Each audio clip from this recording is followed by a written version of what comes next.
Anas Urbaningrum akhirnya menjadi penghuni tahanan KPK. Anas ditahan setelah pemeriksaan 4 jam lebih. Terima kasih juga dulu pada tim penyelidik yang dipimpin oleh Pak Heri Morianto dan juga yang lain-lain.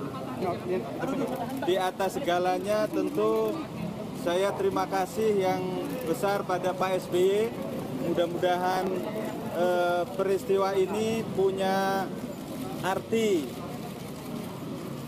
punya makna, dan menjadi hadiah tahun baru 2014. Mantan Ketua Partai Demokrat Anas Urbaningrum akhirnya ditahan. Ia ditahan setelah 4 jam lebih berada dalam gedung KPK. Pemeriksaan tidak dilakukan karena kuasa hukum tidak hadir. Pernyataan Anas Urbaningrum setelah menyandang status tahanan justru menyiratkan seolah dirinya dalam ajang penghargaan. Padahal sebelumnya Anas sempat dianggap melawan karena 3 kali mangkir dari pemeriksaan.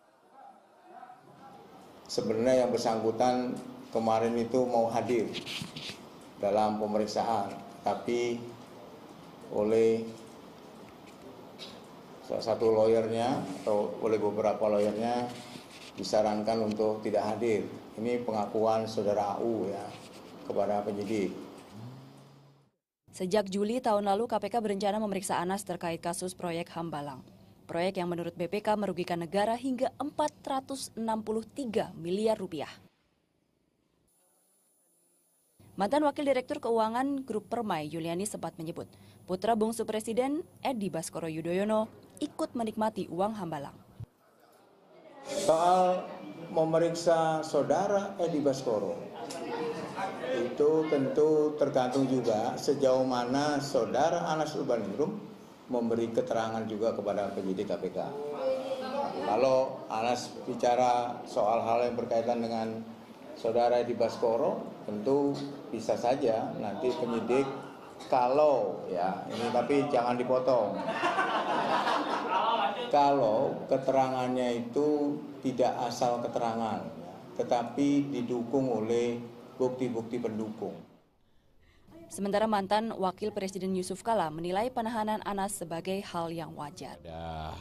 Kita negara hukum, jadi siapapun yang dianggap mempunyai masalah hukum ya harus diselesaikan secara hukum. Soal ditangkap dan tidak itu juga suatu tindakan daripada KPK sendiri.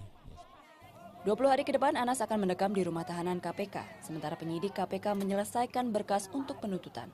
Dalam kasus korupsi proyek Hambalang, Anas Urbaningrum disangka menerima gratifikasi dari PT Adikarya. Kontraktor mega proyek Hambalang ini diduga menghadiahi Anas 1 unit mobil Harrier serta 2,2 miliar rupiah. Tak hanya itu, KPK juga menduga Anas menerima dana dari berbagai proyek. Namun KPK masih menyimpan informasi tentang proyek apa saja yang menyeret Anas Urbaningrum. Tim Liputan melaporkan untuk NET.